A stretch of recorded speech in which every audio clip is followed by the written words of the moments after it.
মহাদেব কেন তুমি এমন করে আমায় বিরক্ত করছো পার্বতী? দাও না, ওটা তুমি পারিজাত পুষ্প সম্পর্কে তুমি কিছু বুঝতে পারছো না পার্বতী? মহাদেব বলো দেবশ্রী। আচ্ছা মাধব, তোমার কাছে কিছুই চাই, হ্যাঁ, কিছু চাই। শুধু এই ফুলের দিয়ে একটু সিঙ্গার করতেছিস। সুন্দর করে সাজবো। আগে বস্তু চিনতে হবে, তারপরে বস্তুর মূল্য দিতে হবে।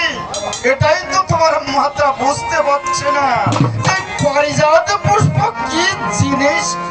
মহাদেব তুমি না দিয়েও তো থাকতে পারবা না, কারণ মা দাবি করেছে। ও ঠাকুর, চলো না ইন্দ্র সবাই, চলো না। বেশ, মহাদেবের সঙ্গে লয়ে দেখো, মহাদেবের সঙ্গে লয়ে পার্বতী যায়।